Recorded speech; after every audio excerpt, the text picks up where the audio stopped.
Good evening, good late afternoon, greetings of the day to everyone who is present here. Um, so, so this is the last and final doubt clearing session or problem solving session for the course EE113, which is Fundamentals of Electrical Engineering, being taken by Professor Debapriya. And I am Swastik Sharma. I am a PhD student at IIT Kanpur, and I'm one of the TA for this course. So, last week we discussed single phase transformers. We shifted our focus from circuit analysis to magnetic circuits and then to machines. And we discussed single phase transformers last week. Today, we'll discuss two main important machines, which are induction machines and DC machines. Um, Induction machines are very important to study because they comprise of 90% of the industrial load, and it's called an induction machine because it's based on the fact that the production of torque is due to the induced EMF inside the rotor. So let's start discussing. So let me share my screen.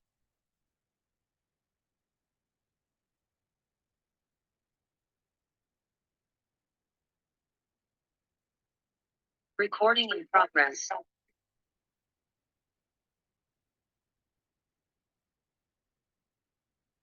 Yeah. So firstly, we'll discuss induction machines. So I would like to put this disclaimer over here that you must go through professor's lectures or lecture material first. This in no way constitutes as a full length class because I'll just be skimming over the topics, as I have to cover the sample problems as well. And since these are two major topics, so just going through all topics at once is not it won't be easy for me, and it won't be beneficial to you as well because the topic is very vast. So let's start. Let's start with induction machines. So as I told you, these are the most common induction machines. Approximately 90% of industrial loads they comprise of. So we'll uh, we'll keep our focus to three-phase induction motors. So there are single-phase induction motors as well. But since the syllabus only had three-phase induction motors for now, so we'll be keeping our focus to that only. So what basically, so in any machine there are two main parts. So the first part is a stationary part, which is called a stator. A stator houses the the material responsible for exciting the rotor. So it's like it comprises of the windings, or in the case of induction motor, it comprises of the three-phase windings. And there is a rotating part called as rotor. This rotor is responsible for the torque production, and this torque production leads to the movement of 360-degree movement of the motor. So these two parts are separated or separated by an air gap. So this air gap is used to insulate first of all these two parts, and second of all, this air gap serves the purpose of transferring the flux from the stationary side, which is being produced at the stationary side, to the rotating part or the rotor. So now there are two main kinds of rotor design. So the first one is called squirrel cage.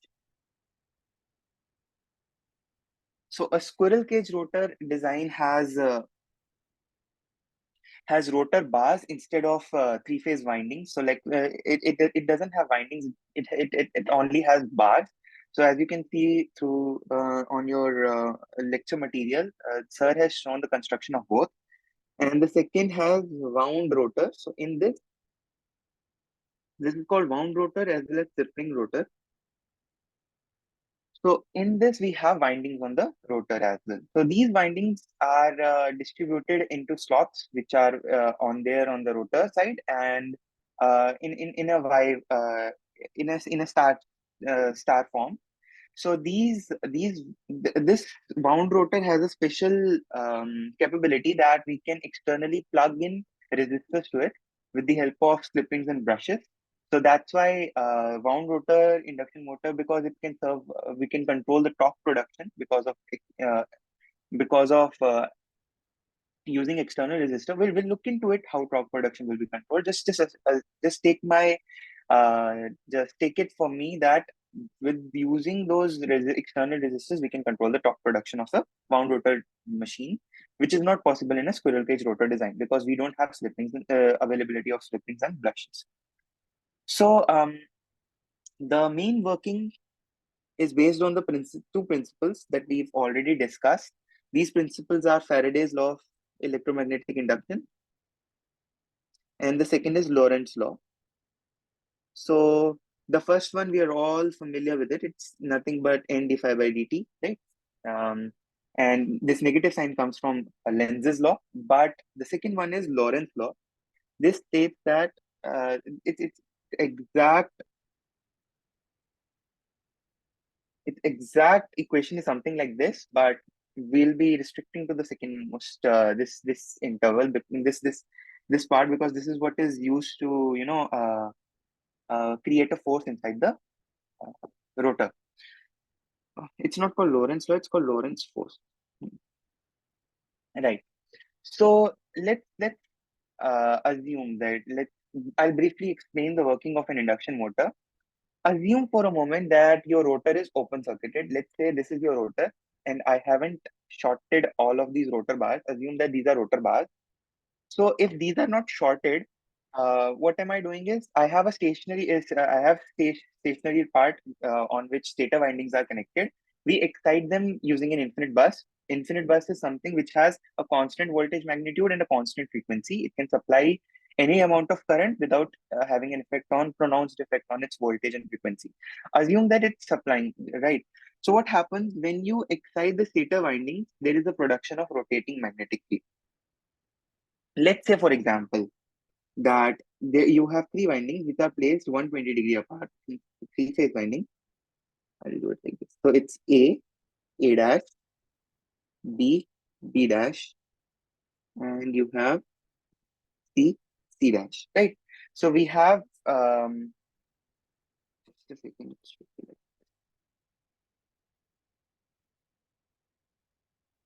C dash, right? Yeah, this is, hmm. So now, if you look at in this figure, let's say, what's happening is that you have a three-phase windings which are 120-degree apart are being excited by three-phase uh, voltages. So it leads to production of currents inside the stator windings, right? Now these stator windings, when they rotate in a way that sometimes the at one instant, let's say for this instant, the current in B winding is zero, and C winding it's positive, and in A winding it's negative, right? So what happens? This creates a force in such a way that there's a formation of north and south poles inside the rotor stator, right? So this north and south pole rotates with north will be the one pointing to that direction, right? So this north and south poles rotate as the currents in the three-phase windings change, and this creates an effect of a rotating magnetic field inside the stator, right? So that's how a stator sets up a rotating magnetic field. This is very important because this leads to the formation of this concept is important because this leads to the formation of how a rotating magnetic field is produced with the synchronous speed, rotating with the synchronous speed, right? Now, let's assume that since now we have a rotor and we have the rotating magnetic field rotating at a speed of synchronous speed, right? So when it's rotating, it cuts the rotor bars, right? When it cuts the rotor bars, what happens? So E equals to d phi by dt, right? The rotor induces EMF. But still, since it's not short circuited at the end, we haven't it's open circuited, there's no production of current.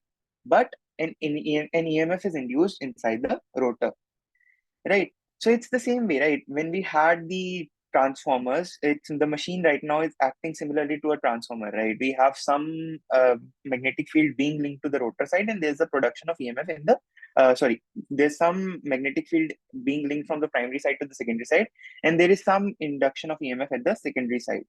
Similar thing is happening, but here, instead of a static magnetic field, a dynamic or a rotating magnetic field is what is being linked from the stator, from the primary to the secondary side, right? Here, the primary side is your mm, primary side is your stator, and secondary side is your rotor, right? So now they have now the machine is like a transformer, right? But since it's not cut, the rotor is open circuited. It will have the EMFs induced in both the EMFs induced in the stator windings and the rotor winding will be the same, of the same frequency, right? Now let's say if the rotor, I short the rotor, but somehow I'm keeping the rotor stationary. So now what happens? When I short them, there will be a production of currents, right?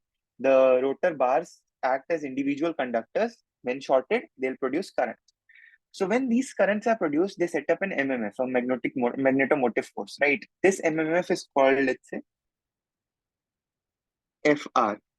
So when this MMF is set up, what happens? This starts rotating at the same speed and in the same direction of the stator field, because it's the cause and effect relationship, right? The rotating magnetic field from the stator is the cause, and the effect is your rotor having MMF, which is rotating at the same speed. Now, what happens? This MMF causes reaction currents to flow at the primary side as well. Same as what happened in the single phase transformers. When there is a setup of a induction in there's currents in the secondary side, a reaction current will be set up at the primary side, which will balance out um, the resultant flux vector, right? Now, what now this there is a production of flux at the rotor side, and we have an MMF too, right? Now, these two interact with each other in a way, producing a torque inside the rotor. So this torque is created due to what? The interaction between the rotor magnetic field and the MMF. So this creates a torque which starts rotating the rotor too.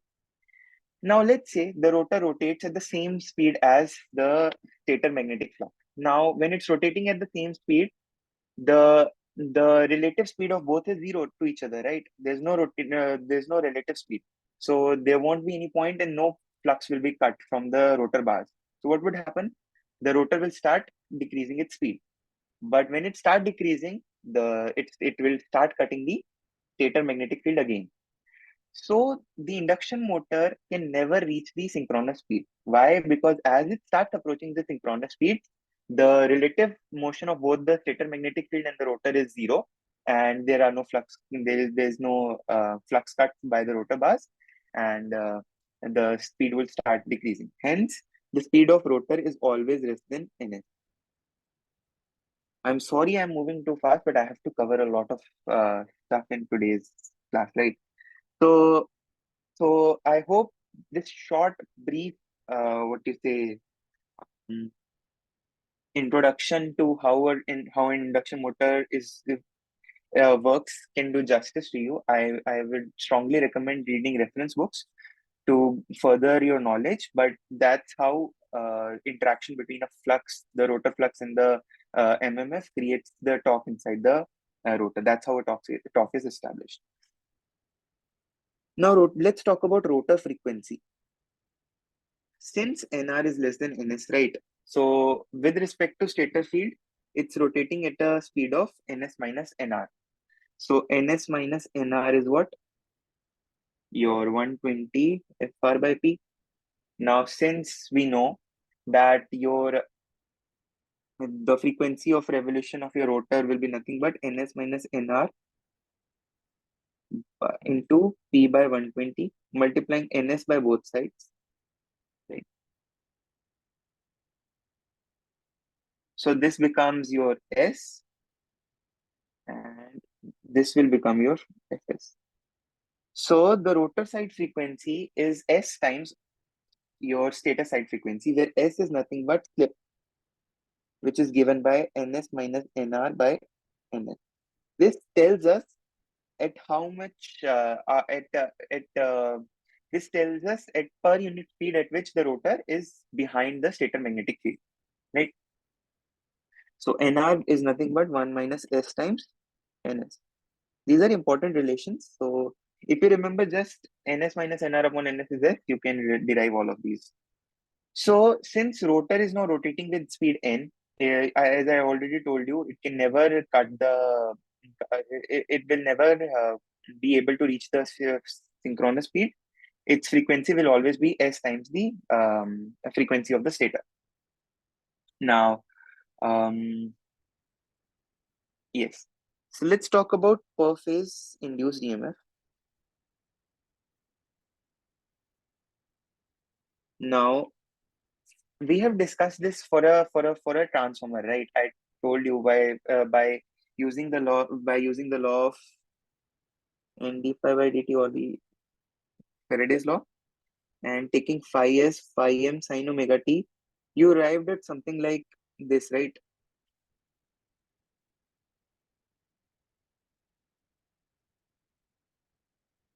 For your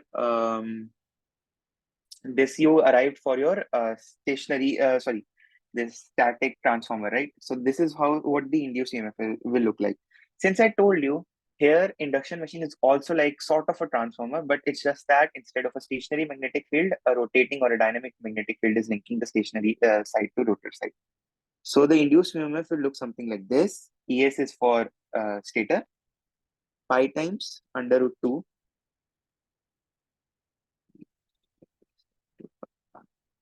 Right here, Kw1 is your winding factor. This is used because since we are employing three-phase winding, so not all windings are similar to, like, for example, some could be short pitch, some could be non-symmetric. To account for those factors, we use winding factors inside, right? NPH is the number of turns in your windings per phase. Fs, you know, frequency. Phi is your, I should say phi r. Phi is your flux, right? Similarly, ER will be pi root 2 KW1 NPH, sorry, KW2.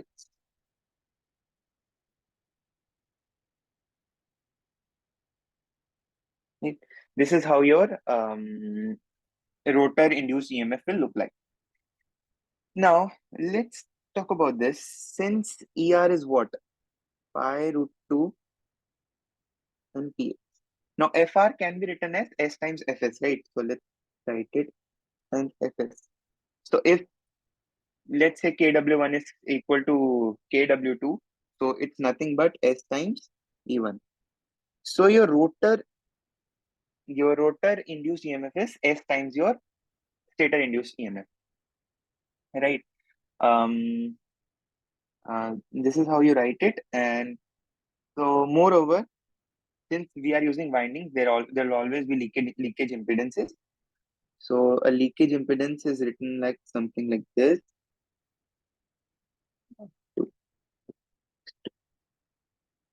Now, since X2 is frequency dependent and there is a slip frequency, so at slip frequency,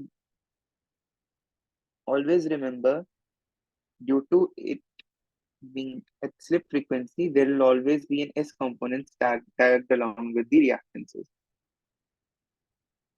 Good. So now we can draw a random circuit diagram, right? So it would be something like this.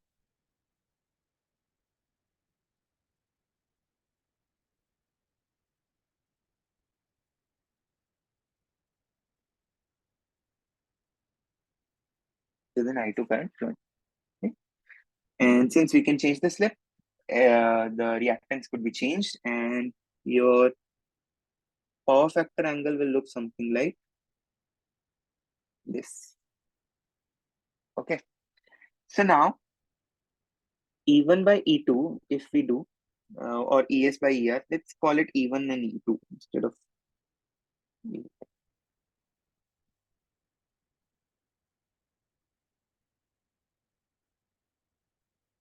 So it's nothing but KW1, KW2, NPH, NPH, let's call it in, right? So we can use this as well as effective turns ratio. So as to get a clearer picture, and I should define it like this, right? E2, because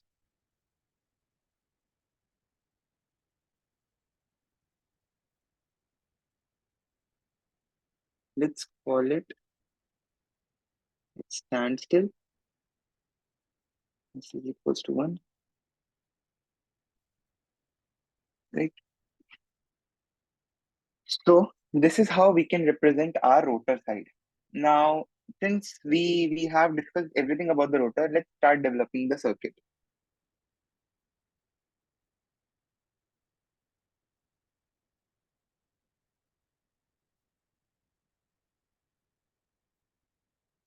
So as I told you, it's like an induction machine is like a transformer. It's just that there's a separation. There's a new. The frequency is not constant. It varies. So like a transformer,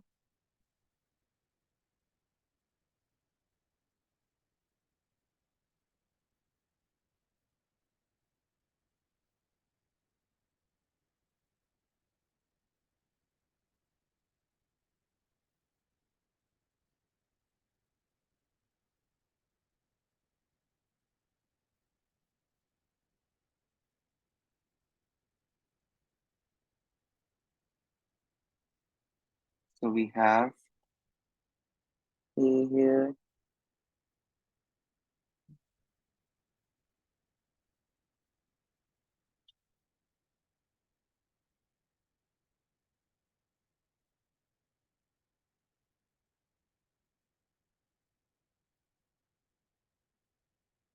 right? Where E2 is your standstill induced EMF.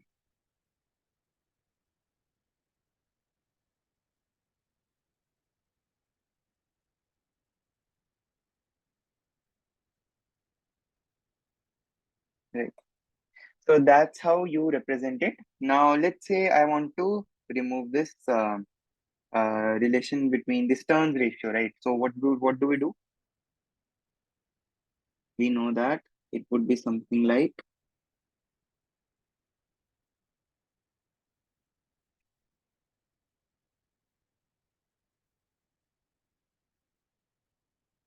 and this would now become R2 dash A square R2. This would become Sx2 dash, which is X A square X2 dash. This would be I2 dash, which is I2 upon A, right?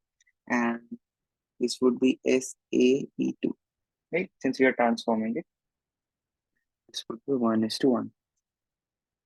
And the frequency I didn't mention. If it's F, it's SF here, it's SF here. Frequency is also not constant. It's not same for both. So now we remove the effective turns ratio to now. Now we have what? We need to see how we can link both of these together. So now consider this this whole thing. Now SAE2 is what? A times E2 is E1. So SAE2 is E1, which is nothing but I2 dash R2 dash plus JX2 dash S. So if I transfer S to the domain R2 dash S plus JX2 dash. So we get something like this, right? So without the loss of generality, we can write this whole part again.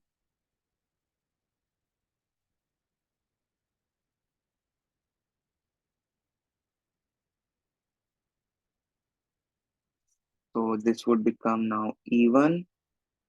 So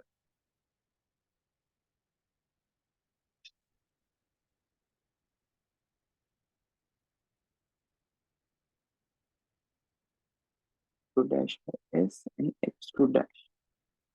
Right. So both of these um, coils are at the same potential. Now I can combine them or club them both. gain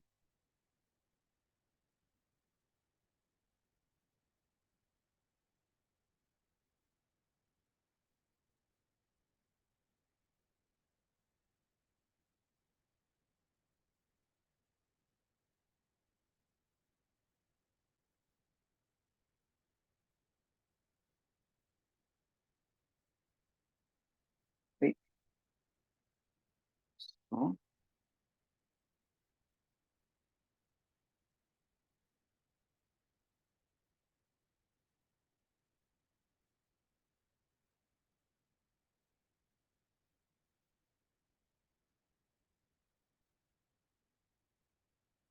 I can also remove iron losses assuming that these are negligible.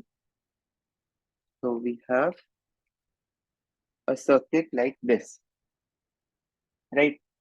So this is how our circuit will look like if we do some approximations and remove that um, uh, iron loss, what you say, resistor, or we can also have it, and this is how it would look like. It's better if we come on the same domain. So that's how the circuit will look like, right? Now, as you can see on the rotor side, this only the R2 dash upon S term will tell us the active power dissipation, right? So since we know that there are going to be copper losses too because the winding has copper, so there are copper losses which are in the form of I square times R2 dash. So without losing, so since I have plugged them both, this would be on the same frequency, right? So since so this resistor as a whole will dictate all the active power being consumed at the rotor side, right? So let's separate it out. Let's add a copper loss resistor in the form of that leakage resistance.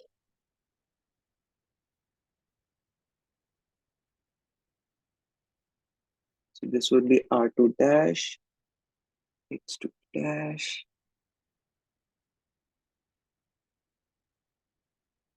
So we have R2 dash 1 upon S minus 1. R2 dash 1, X,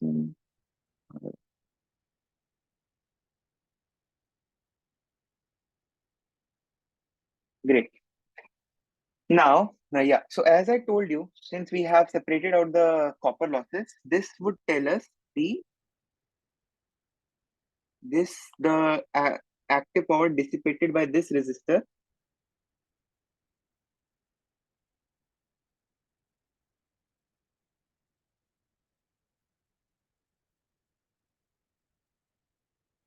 amounts to the gross mech power, right? So we'll write it as mg. So yeah, so why am I calling it gross mechanical power? Because there are going to be frictional losses and windage losses which I have not encountered. If we account them to subtract it from this PMG, we'll get the uh, this net mechanical power. So okay, so this is how it would look like, circuit diagram. Now let's move on. Let's discuss power and torque.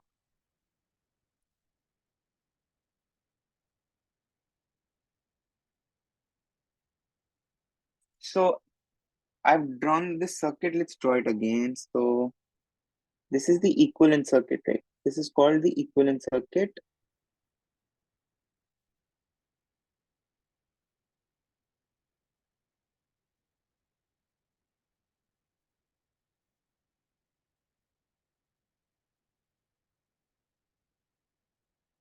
So I've already told you that this resistor as a whole will tell us what is the active power being consumed at the rotor side. So what is responsible for providing the rotor side this active power?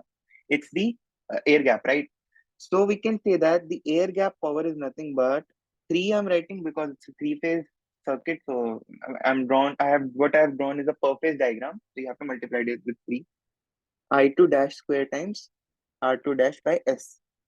So that means that our circuit will have this much amount of air gap power. Since 3 times I2 dash square R2 dash is nothing but copper loss in the rotor, we can write it like this, which tells us that copper losses are nothing but S times the air gap power. So we got this. Now, what about the mechanical power output?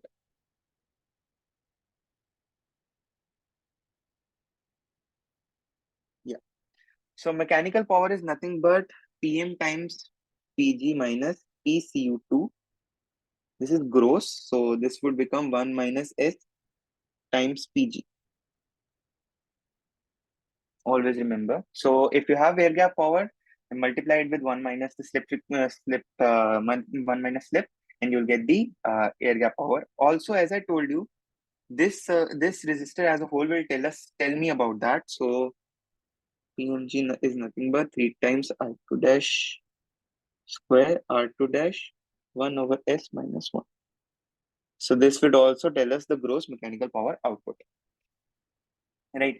And one more thing, as you can see from this and this, that if you increase S, if slip increases, that if the rotor speed goes down, what would happen? The mechanical power output will start decreasing.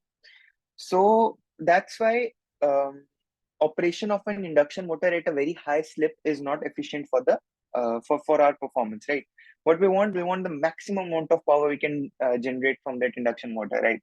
So if we increase the slip, what is happening? This PM is decreasing, which is not what we want, right? So yeah, uh, yeah. So let's say that you have PMN, which is net mechanical power output. You subtracted all of the windage and the uh, frictional losses. I'm just calling them as PMI, frictional windage losses, right? This is also called, the net power output is also called as shaft power. So this is the amount of power available at the shaft. Also, omega r, the speed of rotor is nothing but 1 minus s times omega s. So what is torque now? We can easily calculate. PMN is nothing but omega r times the mechanical torque, which is nothing but PMN times on omega r, right? And as I've told you, assume that this frictional and windage loss is very small. So 1 minus s times Pg upon 1 minus s times omega s. So if windage and frictional losses are very less, our net mechanical power output, net mechanical torque output is nothing but Pg upon omega s, where omega s is the synchronous speed in terms of radians per second. So this is how our torque output will look like at the shaft interface. Great. So, sorry. So we have now another component called as torque slip characteristics.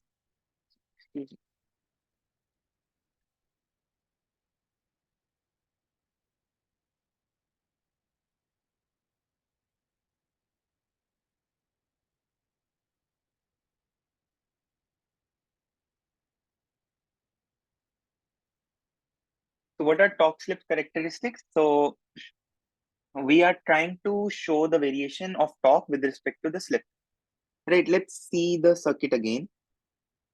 The circuit, approximate equivalent circuit was something like this. 1jx1.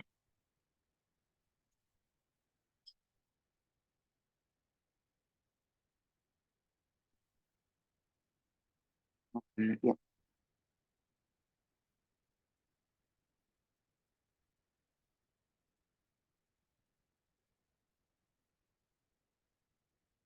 So at the AB side, what I want is the circuit before the AB part. I want to draw it Thevenin equivalent circuit, since it has a combination of a series and a parallel circuit. I want a Thevenin equivalent. So what is that?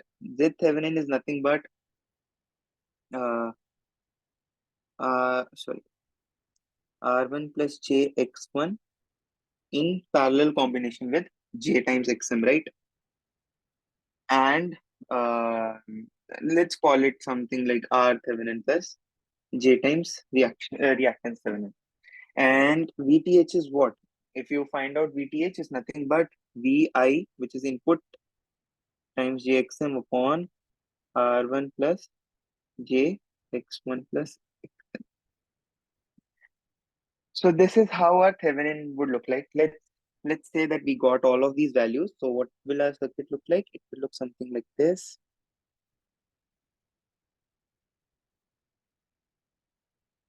I2 dash is flowing, R2 dash S dash.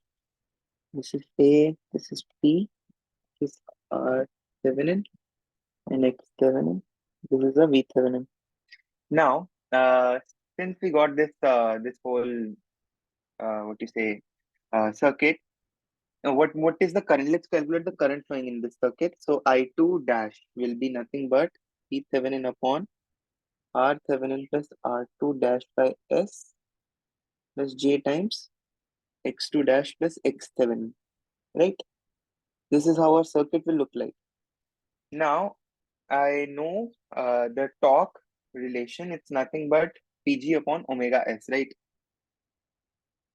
So Tm is PG upon omega S, where PG is 3 times I2 dash square into R2 dash by S upon omega S. So we can write this, which would be nothing but if you include everything that was written over there, it would come out to be VTH square into R2 dash by S RTH plus R2 dash by S का whole square plus XTH plus X2 dash का whole square. Right. So this is how your torque will look like, which is in relation with slip. So if we draw the characteristics as shown by sir, it would be something like this. So you can see there are three main regions of operations, right? There's a motoring mode, a generating mode, and a braking mode. So a generating mode occurs when there is negative slip, and mode occurs when there is a slip between 0 and 1. And when slip is greater than 1, braking mode occurs. So now, as you can see from the circuit, so first of all, as I've already told you, since there is this reaction of MMF to that of the stator magnetic field, it causes the rotation of it causes a torque inside the induction motor. That's why it's a self-starting motor, right? It starts on its own. Hence, as you can see, as plotted from this graph, with variation with slip at slip equals to 1, that is at standstill, there is some starting torque, right? So whenever if so that said, which means that uh, at starting there will always be a torque present in the circuit. You don't have to externally rotate the device; it will start rotating on its own. Now, as you can see in the motoring mode, the variation of uh, torque with respect to slip is somewhat linear. It is from a starting torque, it reaches to a maximum breakdown torque, which is at a slip of S max T. And as you can see, the full load operating point is nothing is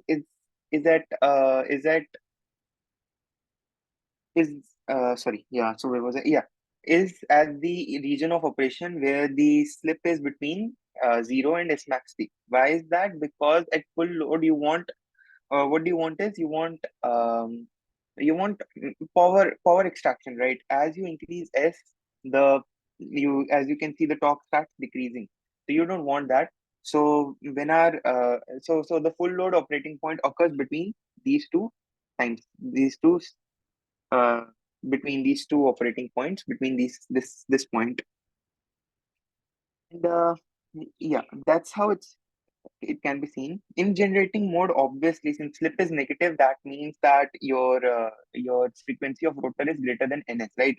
So here nr is greater than ns, and hence the rotor is trying to produce the magnetic field to excite the stator field winding, and this causes the stator field to generate electricity. Yeah, since induction generator is not in the syllabus, I won't be discussing any more further. But yeah, there is a point I would like to make when we go to the questions. And as you can see, breaking point when S is greater than 1, what happens is the slip starts the slip in the sorry the rotor starts to decrease its speed, right? So when NR becomes zero, what happens? S is one. So that's why the braking mode occurs when the rotor is trying to reach the standstill position. Great. So now let's calculate at what. So you can always do that. So I won't be doing it. So S max T, to calculate this, what you do is you calculate torque and differentiate with respect to zero, because at S max T, torque is maximum. Utilize the fact that differentiation of torque with respect to slip will give you the slip at which the maximum torque occurs. If you do that, S max T comes out to be somewhat like R2 dash upon RTH square plus XTH plus X2 dash square. And if you see, T max will come out to be something like 3 by omega s into 0.5 VTH square on RTH plus RTH square.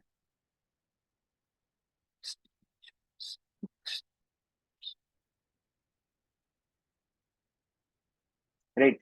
So this is how your breakdown torque would look like. So Sir has also explained more about the variations, how approximate or how equivalent circuit models will help you in getting closer to the solution. Because sometimes you can make approximations, sometimes you can make making approximations is a better choice sometimes when dealing with questions which where you feel that using an approximation makes sense. So yeah, please go through that, and let's discuss questions related to induction motor first before moving on to further topic. Given here, we have a 6-pole 3-phase 50 Hz induction motor is operating at a speed of 950 rpm. The speed at which magnetic field of the rotor rotates with respect to an object mounted over the rotor. Okay. So we have a stator and we have a rotor. So the rotor is rotating with the speed nr, which is nothing but 950 rpm. And there is a magnetic field which is rotating inside the stator, which is rotating at synchronous speed ns, which is what? 120 into F by P. If you calculate, it would be 1000, right? 1000 RPM. Now it's saying that you have kept an object on the stator, right? Since this object is kept on the rotor. Since the object is kept on the rotor, it's rotating with the speed of nr. And if you calculate the relative velocity, you stop the to calculate the relative velocity. What do? You stop the stator magnetic field by applying an equivalent opposite speed. Do the same with this. So the relative velocity or the relative speed is nothing but of the object mounted over the rotor will be ns minus nr, which is nothing but 50 rpm. So the answer is B. Sorry. This is done. So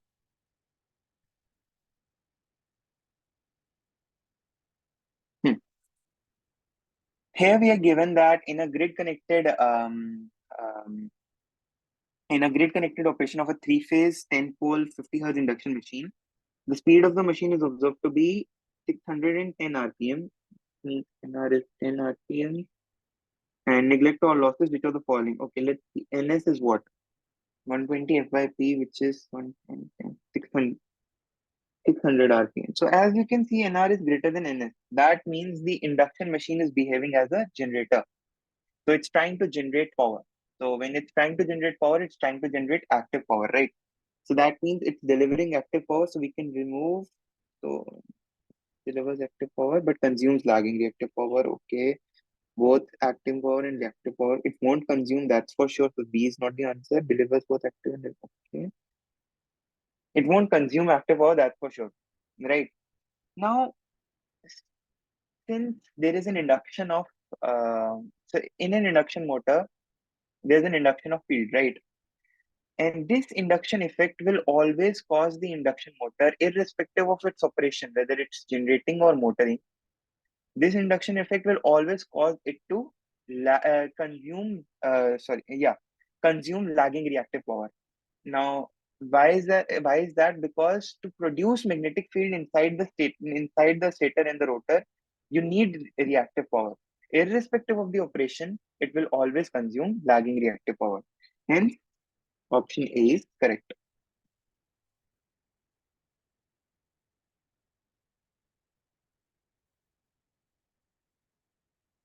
A three-phase 60 Hz induction machine, when operates at speed of 684 RPM, the rotor EMF makes 3 cycles per second.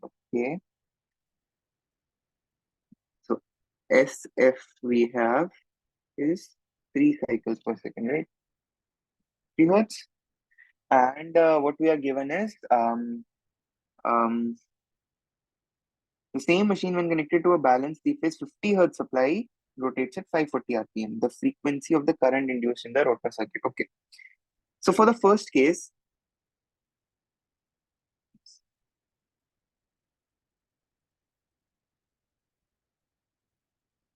SF is what? 3 Hz, right? So that means S is what? 3 by 60, which is 1 over 20. So we got the slip at which it runs. Now we know the NR, which is 684 RPM. NS, we can calculate 120 F by P. Oh, so we don't have P, right?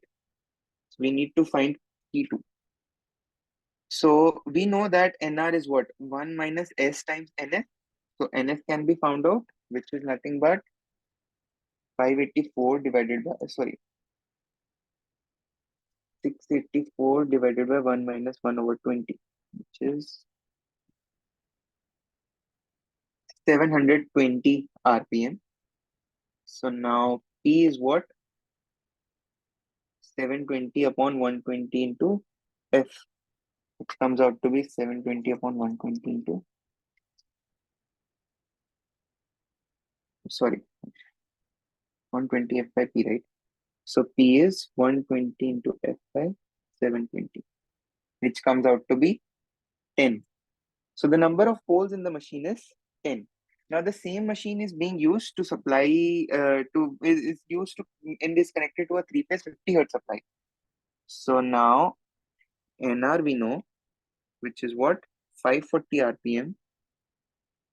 NS 120 F by P, which is nothing but 600 RPM. So we know S. S is what? 1 minus NR upon NS. If you calculate, this would be what? This comes out to be 0.1. Hence, so what would be the frequency of the currents induced in the rotor circuits? SF, right?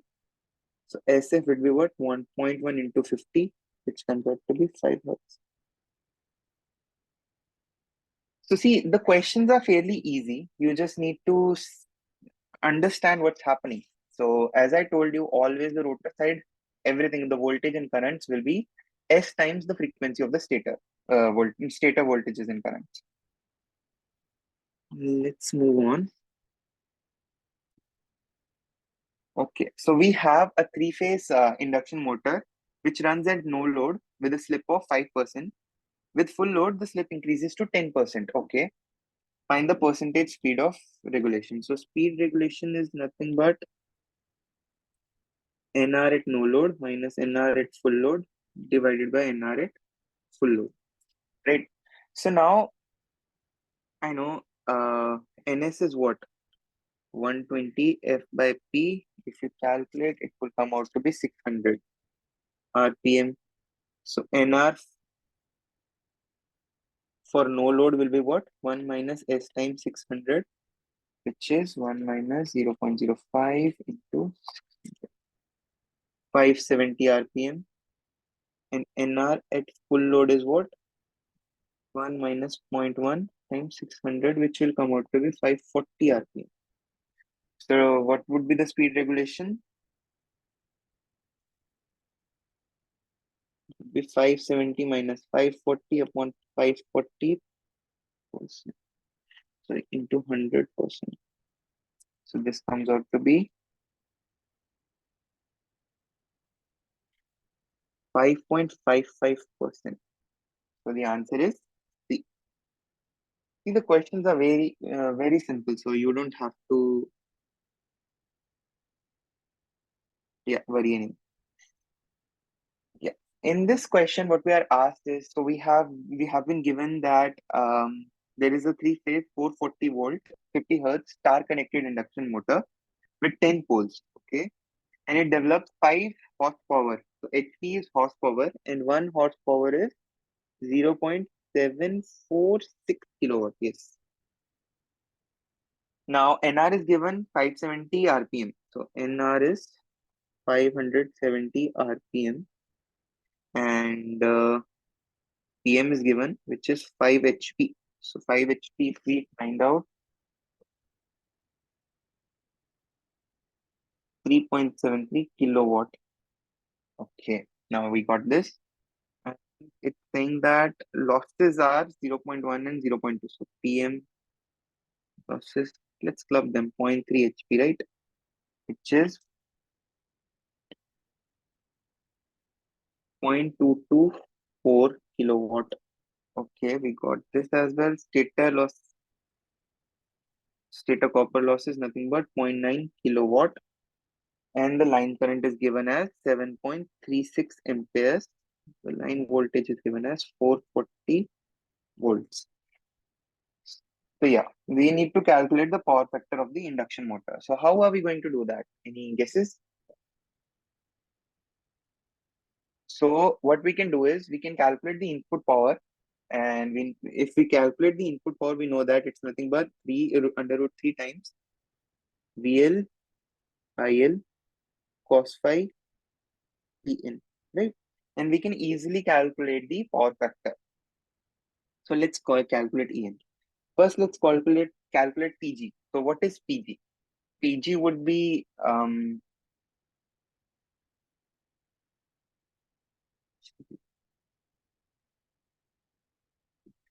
it's, hmm. So PG is what? Second. So I calculated PM somewhere, right? Forgot the value. Okay, the gross power output was 1 minus S times PG. So PM gross was 1 minus S times PG. So what is the gross? So let's calculate slip first. So slip is, so 120 F by P, right? 50 hertz with 10 volts, which is 120 into 50 divided by 10, 600. So it's 1 minus 570 by 600 will be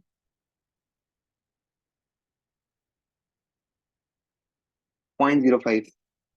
So we calculated slip. Now let's calculate PG, which is nothing but the gross. Gross is what? 3.73 plus 0.224 divided by 1 minus 0.05.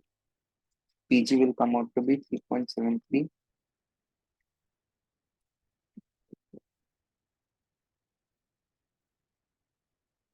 4.162 kilowatt.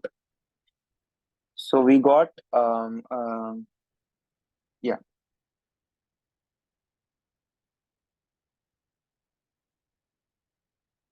yeah. So we got PG, right?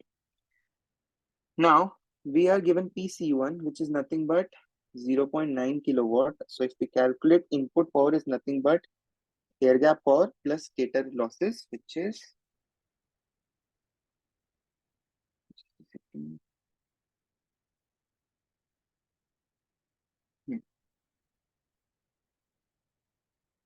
5.062 kilowatt. So cos phi is what?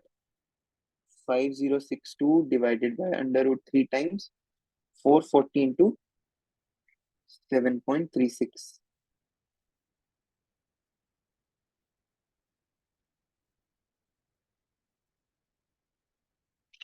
So it comes out to be 0.9024, right?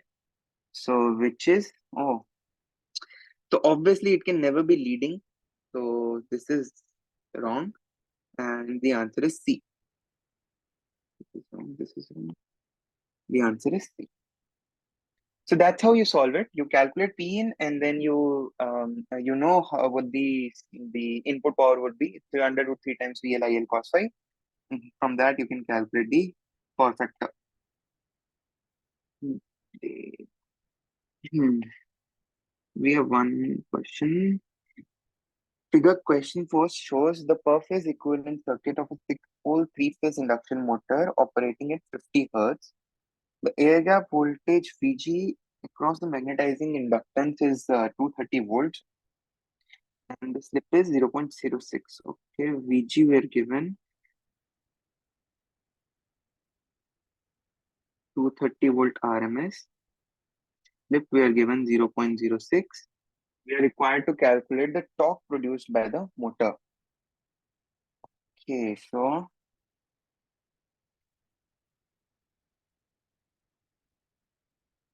it's easy, right? We can calculate I2 dash, which would be what? 230 divided by 0.05 upon 0.06 plus j times 0.22, right? So if we calculate, it comes out to be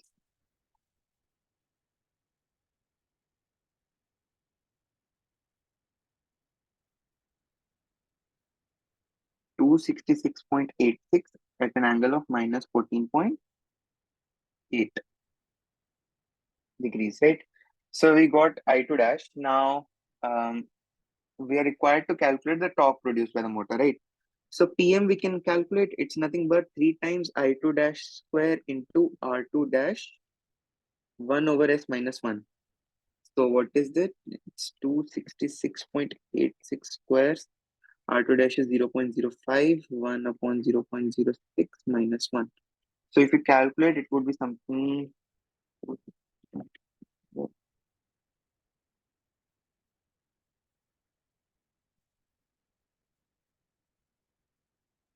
It's 167,353.5 watts. So we got mechanical power output too. Now we know synchronous frequency is 120 F by P, right? So which comes out to be 50 upon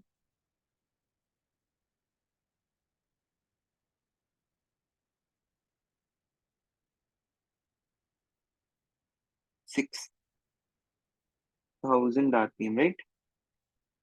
So we got this. Now NR we can easily get 1 minus S times NS, which is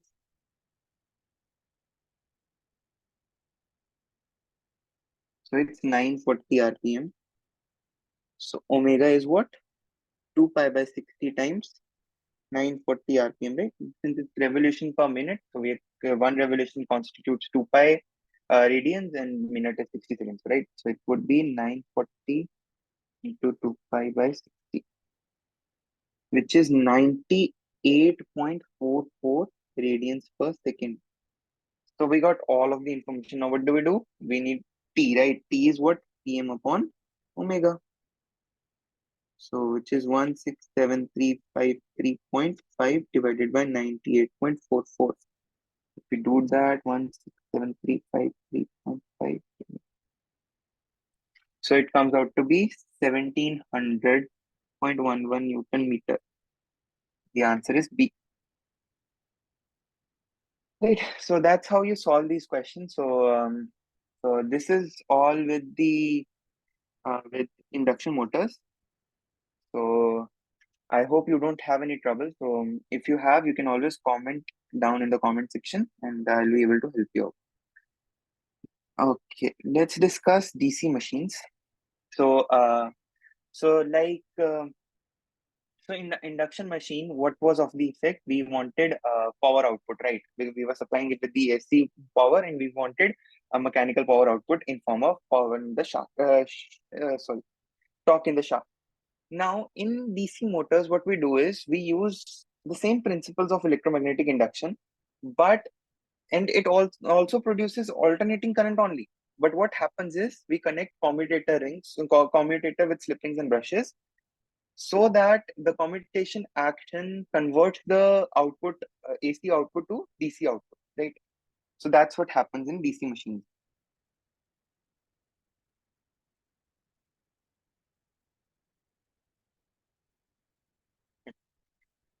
So what we want to do is we utilize commutators to commutate, just a second, to commutate the alternating current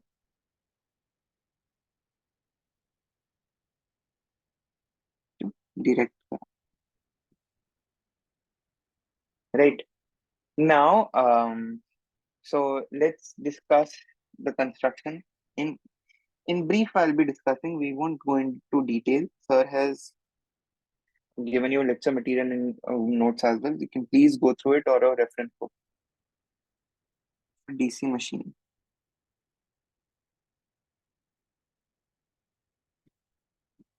So, like any other machine, this too has a stationary part,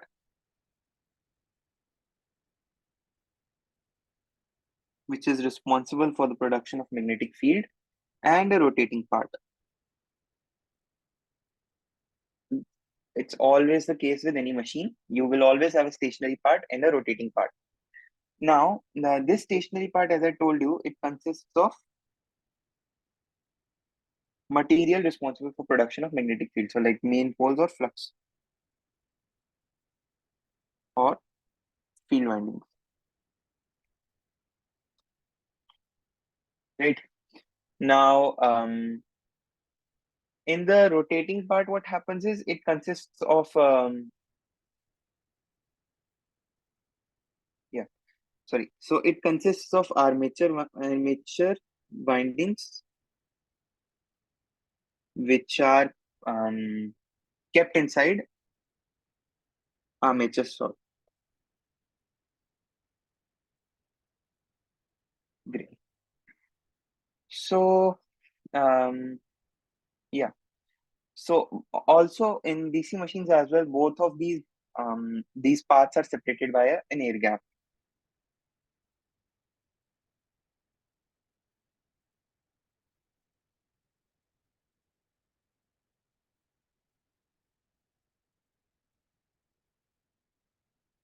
Good.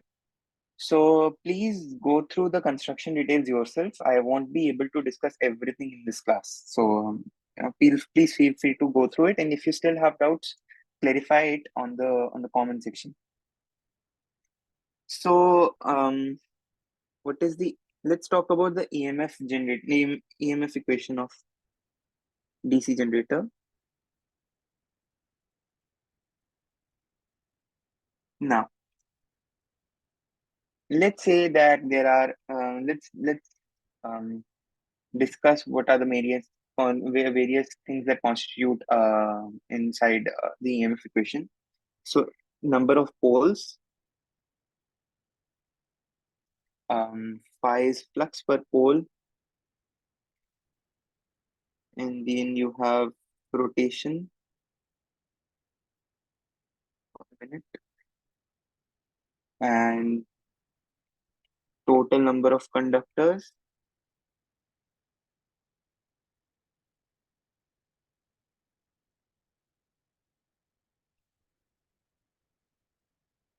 eight, which is parallel paths. So yeah, EG is EMF per path.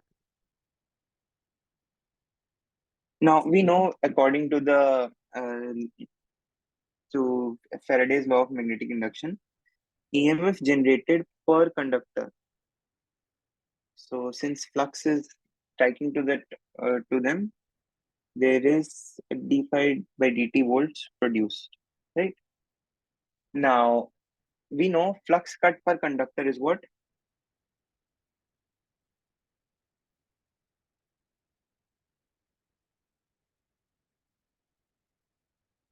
Is the number of poles times the flux, right?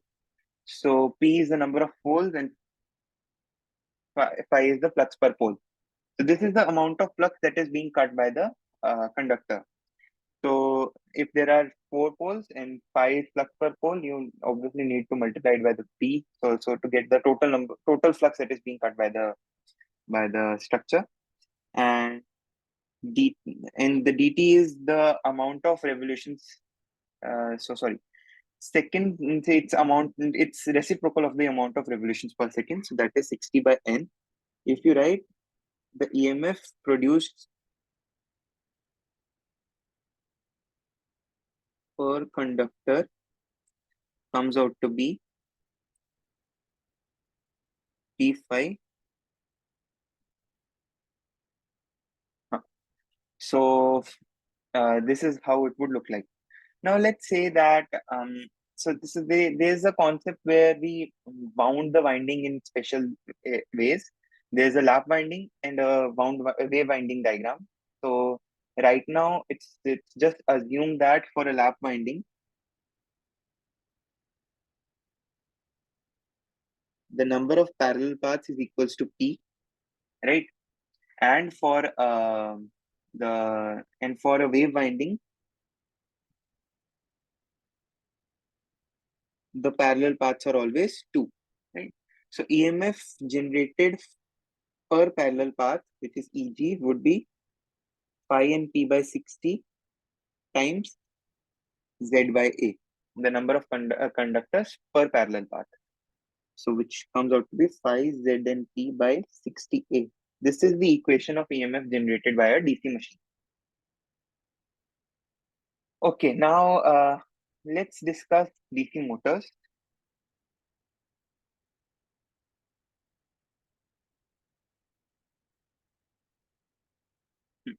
So these are the motors which convert electrical power input to it to mechanical power.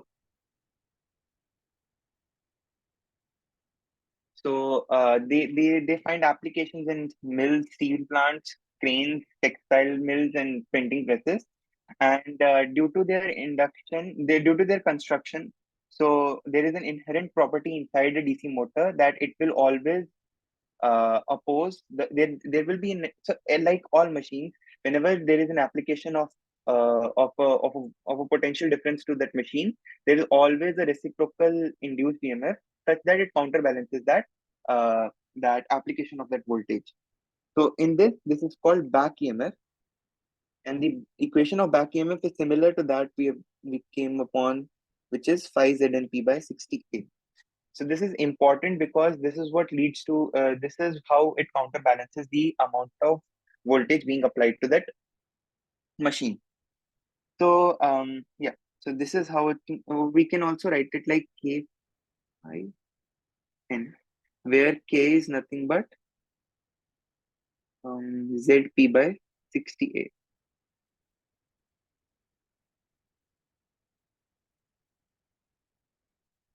Okay. Now this back EMF will always be less than the applied terminal voltage, and due to their application, there is a production of current called the armature current in the armature conductors, which is given by P plus IA times RA. Now there is a production of torque too. So because we need torque for application of motor, because the torque will rotate the motor and which will be used for mechanical energy output. So how is this torque produced? In a similar way, like for example, whenever there is an air gap flux, it sets up currents inside the rotor. Here, the rotor is armature conductors, right? So this armature currents, there is a setup of current. This current leads to the formation of MMF. MMF interacts with the resultant air gap flux and produces torque. So according to the definition, the torque is given as BIL times R, right? Newton meter, where let's say if there are Z conductors, so it would be written as BIL times ZR Newton meter. So where B is flux density, air gap flux density, I is current, L is the length of each conductor,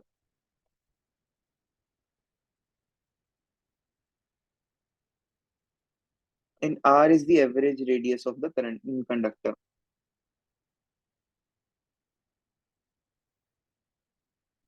right?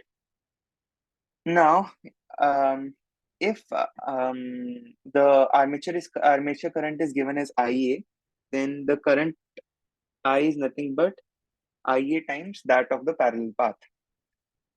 And we know the area of cross section of the if A is the area of cross section of flux path,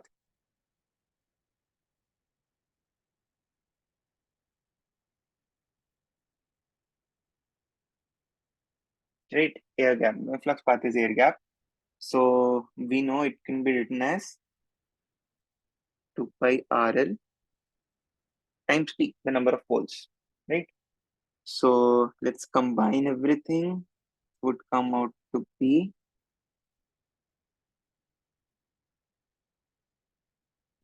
Z phi L times IA times R upon 2 pi RL P by A.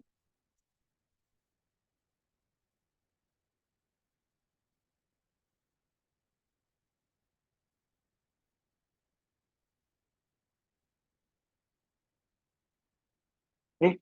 So we got this. So if we rewrite everything, we get torque is nothing but Z phi IA upon 2 pi into P by A, which can be written as K dash phi IA. So the torque depends on the flux density, the flux and the current produced inside the rotor conductors. And K dash is Z times P by 2 pi A. Great. So this is how the torque equation looks like. So now we have different types of excitation in which we can excite the DC motor. So let's discuss the equivalent circuits of these.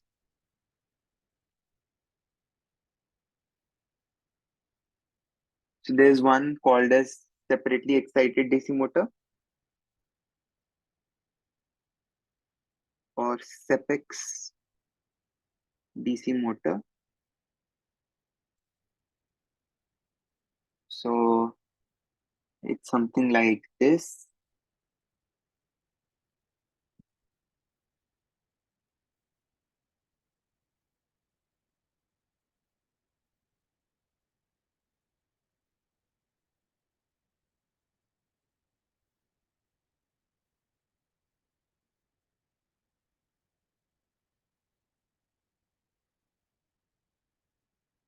Right, this is how we write, and we know EB can be written as VT minus I.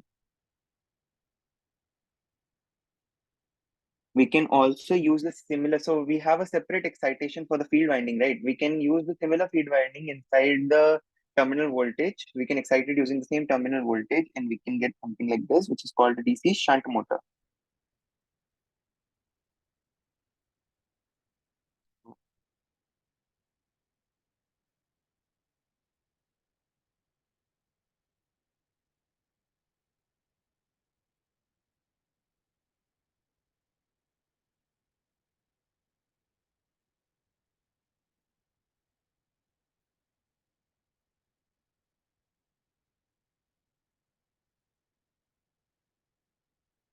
Great. So if you, so sorry, I forgot that this. Now, generally in this separately excited motor, this R is changed when we are at a running condition. We decrease R to 0. Here also, we'll get similar thing, which is VT equals to EB plus IA RA. There's one more way where we can excite it. It's called DC series motor.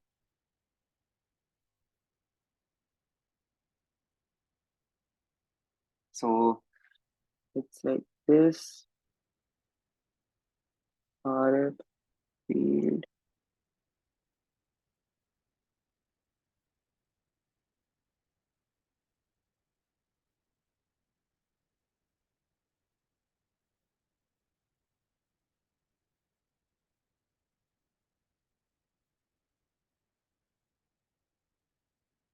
So this is how a DC series motor equivalent circuit will look like. Now, let's quickly discuss characteristics of a DC motor.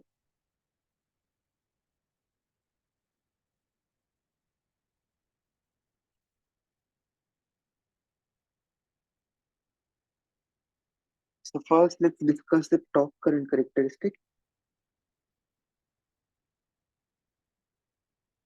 Now, we know the relation between torque and current, right? It's nothing but K times phi IA.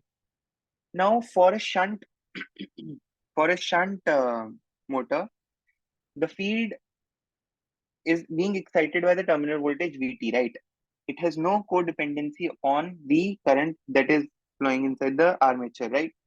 So we can say that for a constant field, constant flux operation, the torque will only vary with Ia.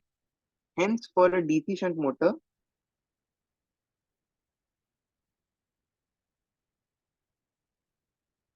the torque is kind of linear.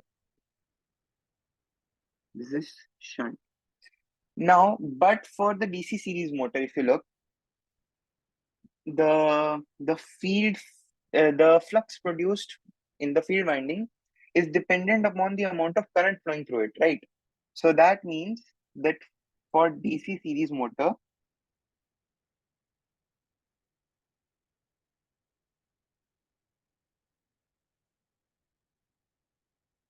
I is also dependent upon IA. So that means T is dependent upon IA square. So the graph will look something like this. This is a series motor graph. Similarly, if you do the same analysis for the speed current characteristics,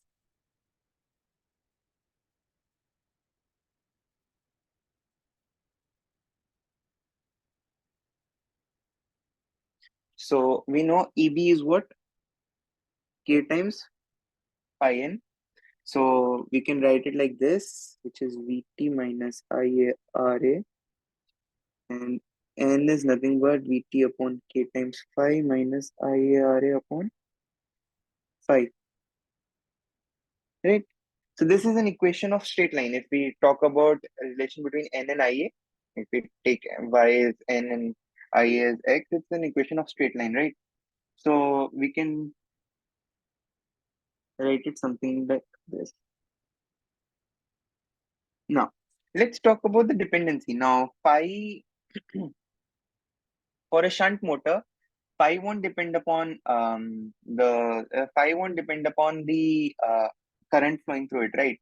So for a DC shunt motor, the and one more thing, Vt upon K phi, it would be so for a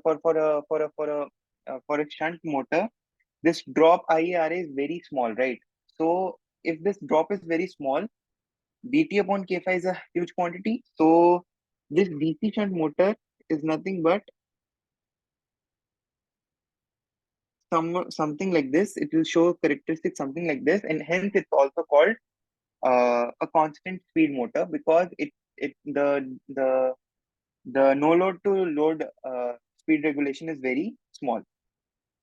Now, for a series um, motor, so this is for series motor, phi is proportional to IA. So we can say like phi is some K dash IA. Let's do this. So Vt minus K dash K IA K dash. So which is something like K double dash IA minus RA upon K double dash. So it's an inverse relation, right? So it would be something like a rectangular hyperbola. So this is how the graph of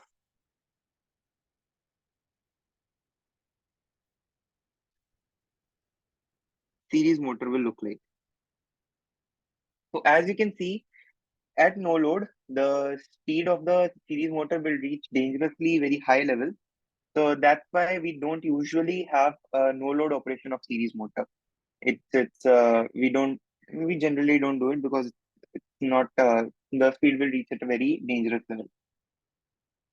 Now, Sir has also showed ways in which we can do speed control of DC motor. So let's say if we add field resistance, so we can change the amount of flux being generated in that resistance, right? So if RF could be changed, Similarly, IF could be changed. IF could be changed. We can change flux, and hence and we know that back EMF if kept constant, the speed is inversely related to that of flux. And if we can decrease the amount of flux being produced at the air gap, we can increase the amount of we can increase the control of the speed of the DC shunt motor. Right. And we know EB is what VT minus IARA, right? So if we can increase the drop inside the terminals, like by adding an external resistor R, we can decrease the amount of back EMF being produced. And if back EMF is decreased, keeping flux constant, the rotor speed will also decrease. So keep this in mind that we can always decrease the amount of uh, and decrease the amount of speed by using armature resistance control, which is not the case with the field resistance control. Similarly, with the DC series motor, you can do both control the field flux and the armature resistance, and you can also tap the field windings at various levels so as to control the amount of flux being generated. So I won't discuss that. Please go through the lecture notes, and they'll be they are more than capable of helping you. So let's discuss the questions. Yeah. So here we have a DC series motor is drawing an armature current of IA, which is operating under saturated magnetic circuit conditions. So if the magnetic circuit is saturated,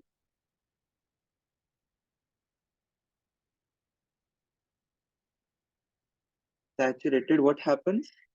Phi is constant. If we increase IA, which is also the field current for a DC series motor because it's in series connection to that of the with the armature, the phi always remains constant. If phi always remains constant, then we know torque is what? Proportional to phi times IA. And if phi always stays constant, it's only proportional to the IA. So that means the answer is D.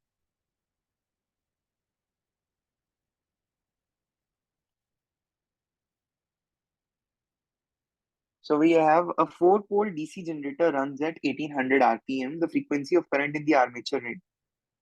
So we know N is what? 120 F by P. So we can calculate F, which is nothing but 1800 into 4 divided by 120, which comes out to be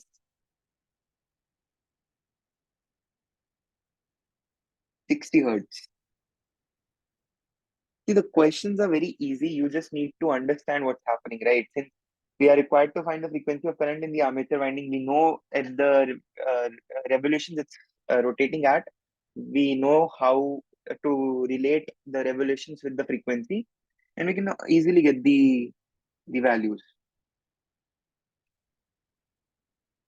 Now, it's saying that a 10-pole lap connected DC generator generates 110 volt DC.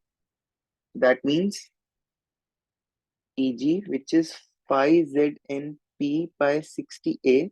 Since it's lap connected, P and A are same, which is phi Zn by 60 is equal to 110 volts. And if the winding is now made wave, then the induced EMF will be. We know for a wave winding, it's nothing but phi Zn by 60 into 2, right? Now we know P is 10 and phi Zn by 60 is what? This is 110. So this comes out to be 550 volts. So the answer is D.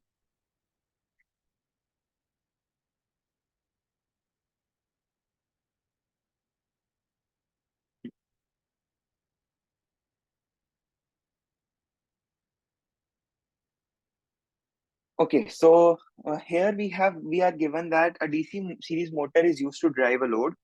The magnetic circuit of the motor is unsaturated. If it's unsaturated, that means the torque will depend upon both the flux and the armature current. And the relation between torque and speed is given by TL is equals to K times omega times 1 point raised for 1.4. Where K is a constant. For a speed of 300 RPM, motor line current is 10 ampere. For a speed of 600 RPM, the line current will be okay. For NR IL for 300 is 10 ampere, we need to calculate IL for 600. So how are we going to do that? We know torque is proportional to phi and Ia. Since it's unsaturated, it's Ia square. We know T1 upon T2 is equals to IA1 square upon IA2 square, which is omega 1, 1.4 is to 1.4 to 1.4, right? Which means it's nothing but N1 upon N2, 1.4. Now, we know at 300 it's 10. So 10 square upon IA2 square is equal to N1 is 300, 2 is 600, is to 1.4. So can we calculate IA2? Yes, we can. It's nothing but 10 upon 1 over 2, 1.4 times, sorry, by 2, right? So this is 10, 0.5 raised to 4. So it comes out to be 16.24 amperes. And the answer is 16.24 amperes. Right. So what did I do? So I got to know that we are given a relation between torque and speed. We know the relation between torque and current. From that, we can get the relation between current and speed. And I utilize um, that uh, that process to come up with the current at the new speed.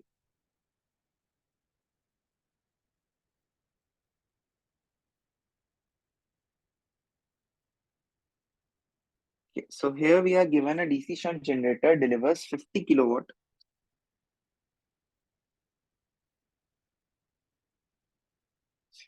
A DC shunt generator delivers 50 kilowatt at 220 volt with prime mover rotating at a speed of 1000 RPM. Okay, it's a generator. The armature and field resistances are 0.01 and 100. Calculate the speed of the machine when it is running as a DC shunt motor and taking 50 kilowatt at 220 volt. Neglect armature reaction and brush torque.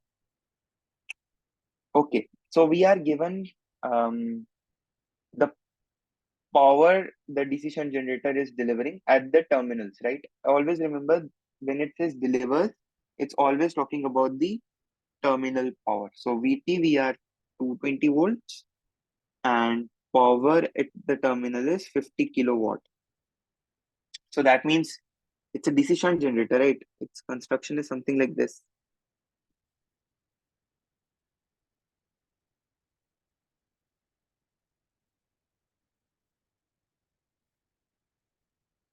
It's supplying power.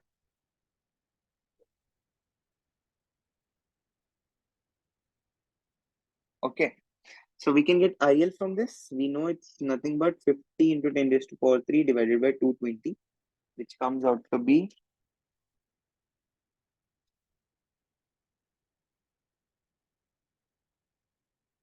227.3 ampere.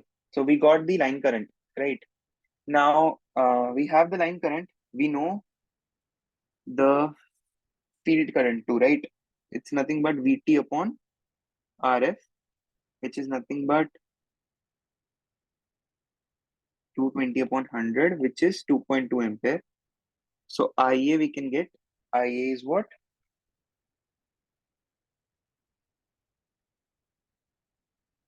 So IA will get it as, just a second.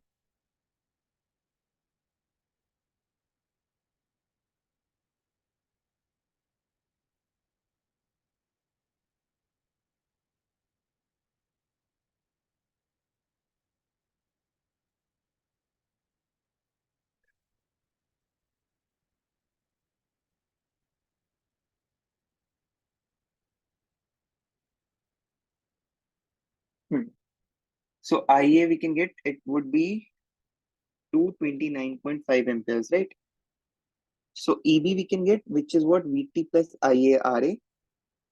So VT is what? 220 plus 229.5 into 0.01. Very small. So 220 plus 229.5. So it's triple 2.295 volts. We shouldn't call it EB, we should call it EG because it's a generator. Right. Now it's saying that the similar machine is now running as a DC shunt motor and taking 50 kilowatt at 220 hertz. Um,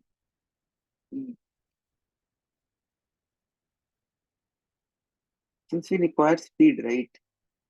So that means phi z, K phi n is given as 220 222.295 volts. So K phi is what? It's rotating at 1000 RPM, right? This would be 0.22295. So we got K phi. Since it's the same machine, we can utilize the same K phi. So as DC shunt motor, its construction would be the same. So let's copy it. Just the direction of the current will change.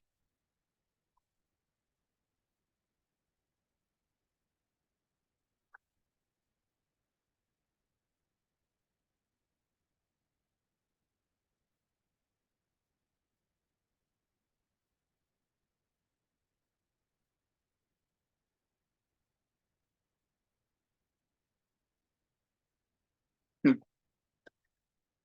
So we know EB would be what? VT minus IA RA. So we require to find the IA, which would be what? If we can calculate, since it's taking 50 kilowatt, IL will be the same, right? 227.3 ampere. And IF is what? 2.2 ampere. So IA will be what? 225.1 ampere. So EB we can calculate, which would be 220 minus 225.1 into 0.01, which comes out to be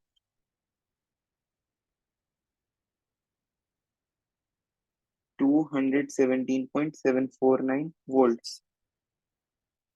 So EB is what?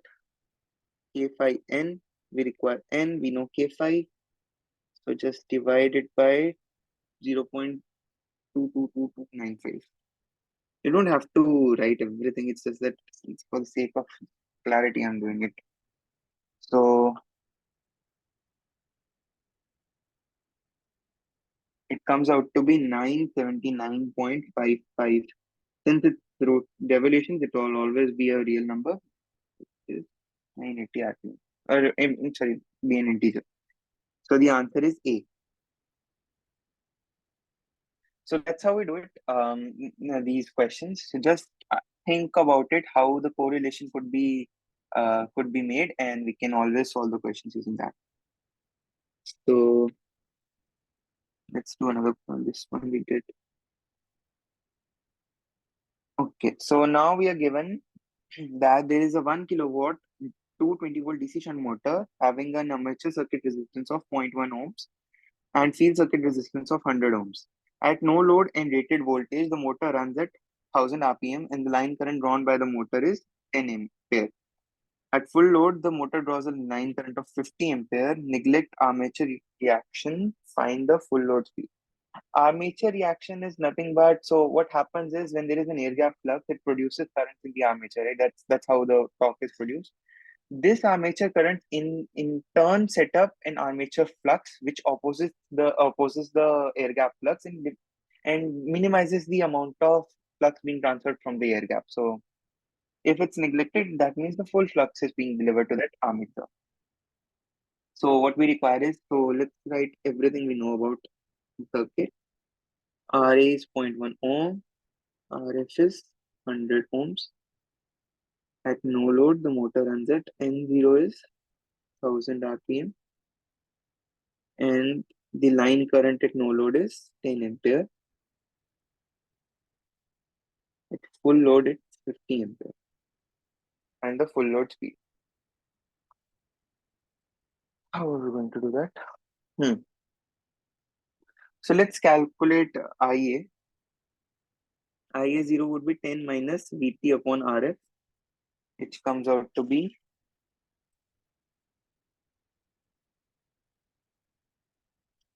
7.8 amperes, and IAFL will be equals to 47.8 amperes, right? Now we know EB is nothing but K phi N, which is so let's we are given RA, so why do we even put? So we know EB is what? K phi times N. So EB at no load upon EB at full load is what? N at no load upon N at full load. So EB is 220 minus 7.8 times 0.1,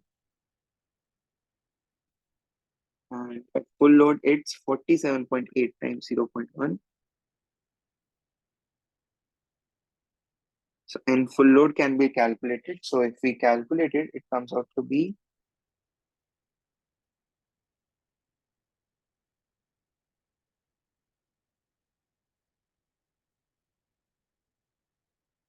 981.753, which is equivalent to 982 RPM. Right? So the answer is D. So that's how we solve these questions. Just figure out the correlation between the components that you're the things that you are given, and then you can easily calculate uh, the answer. Two more questions. So we have a 220-volt DC series motor which takes 10 ampere when giving its rated output at 1200 RPM. Its resistance is 0.1 ohm and field resistance is okay. So RA is 0.1 ohm and RF is 0.5 ohm. It is found that to obtain rated torque at starting, a resistance R1 has to be added. To obtain rated torque at 1000 RPM, a resistance R2 has to be added. Okay, at starting, what happens? N is 0, which means back EMF will be 0. So that means IA will be what? VT upon RA. All the current, armature current will see the voltage, the terminal voltage VT, which comes out to be 220 upon 0.1, which is 2200 amperes. 100.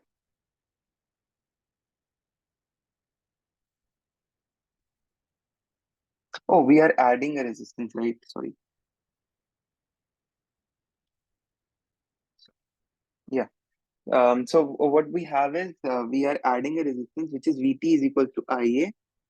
Oh, and it's a series motor. So RF plus R1. So R1 will be what? 220 upon.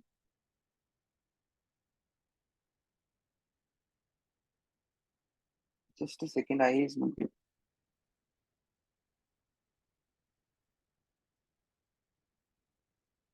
Oh, okay. So it's saying that at rated output, the current is 10 ampere. And all of these things we want at rated torque. Since torque is constant for both, and it's it's dependent on both IA and phi, and which in turn is dependent upon IA squared. Since torque remains constant, that means IA will remain constant for both of these operations, right? At starting and at 1000 RPM. So that means VT is equals to 10 times RA plus RF plus R1. So which gives R1 equals to 220 upon 10 minus 0. Sorry, minus 0.1 minus 0.5, which comes out to be 21.4 ohms, right? So we got R1. Now it's saying that to obtain rated torque at 1000 RPM, a resistance R2 has to be inserted, right? So we know EB is what? K phi times N, and EB is also equals to VT minus IARA plus RF plus R external, whatever it is. It's 2, right? So we can make use of this fact and we can get this result. So what is it? It's so for the first one, it's EB1 upon EB2 is equals to N1 upon N2. So we are given the rated torque too. So it's the rated output at 1200 RPM. We can make use of that fact. And yeah, so it's 220 minus 10, 0.6 divided by 220 minus 10, 0.6 plus R2 equals to N1 is 1200 and N2 is 1000, which is 1.2. So if we use this, you get 20 minus 214 equals to 1.2 times 214.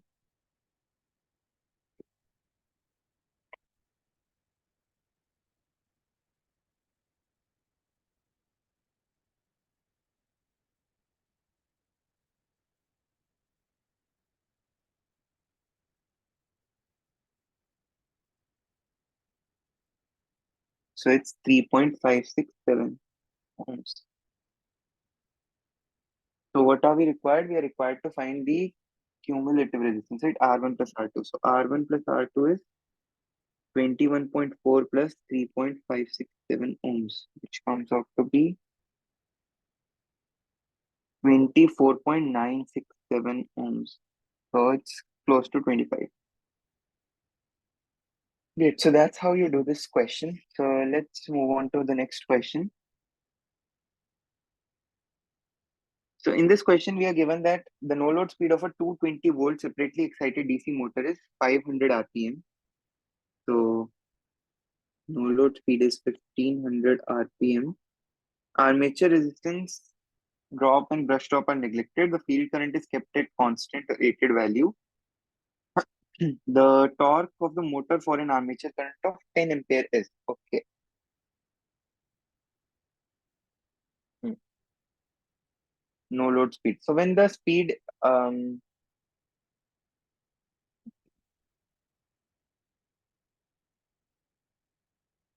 separately excited DC motor, right?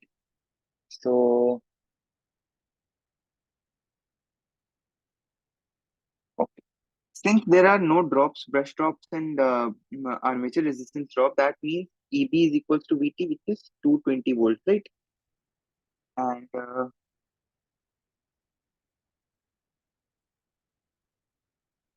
And we know K5 times N0 is equals to 220 volt. So K5 is what? 0.1467, right? Now, we know that this yeah. So torque is what? K5 IA for a separately excited motor. The torque is represented as K5 IA. So as I told you, this phi is what? Phi Z P by 2 pi A times IA. This is what it is. Just a second, let me check. Phi Z P by 2 pi A. Right. But here this K is what? Phi Z N P by 60A. Right? Sorry, phi Z P by 60A. So to get this value, we multiply and divide 60 by 2 pi both sides. Phi Z P by 60A into 60 by 2 pi equals to 0.14667 into 60 by 2 pi. So we get what? Into 60, 1.4. So if we include it over here, 1.4 times 10, which is 14 Newton meter. So the answer is B. Right, so that's how you solve these questions. So you need to know the various what are the different equations for different values, and from that you can determine the correlations between interdependent values, and using those equations you can use them to get the answers to the questions. Right. So that's all for week 12. I would have appreciated if the attendance would have been more in the last class. Yeah, but no worries. Since it's a recorded lecture, it will be uploaded to my YouTube channel, and from that uh, you can always um, you can always see them to know what happened in that class.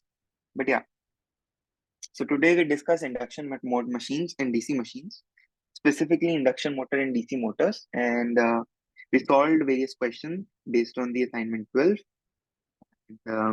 Yeah, so this was all for this course. I hope you had a great learning experience. I hope my lectures mm, were good enough for you.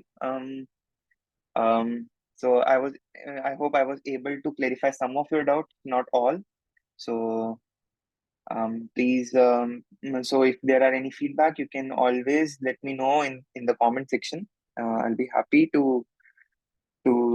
and I'm open to criticism. So this was my first time teaching students. So I don't know how good of a job did I do, but yeah, I tried doing my best, and I hope this was a great learning experience for you too. It was for me, sure.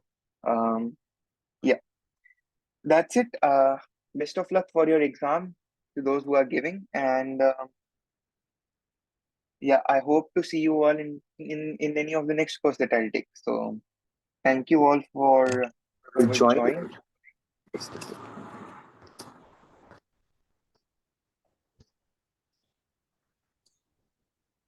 Yeah, thank you all for those.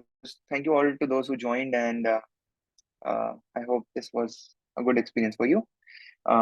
Okay. Thank you. Have a good evening. Bye.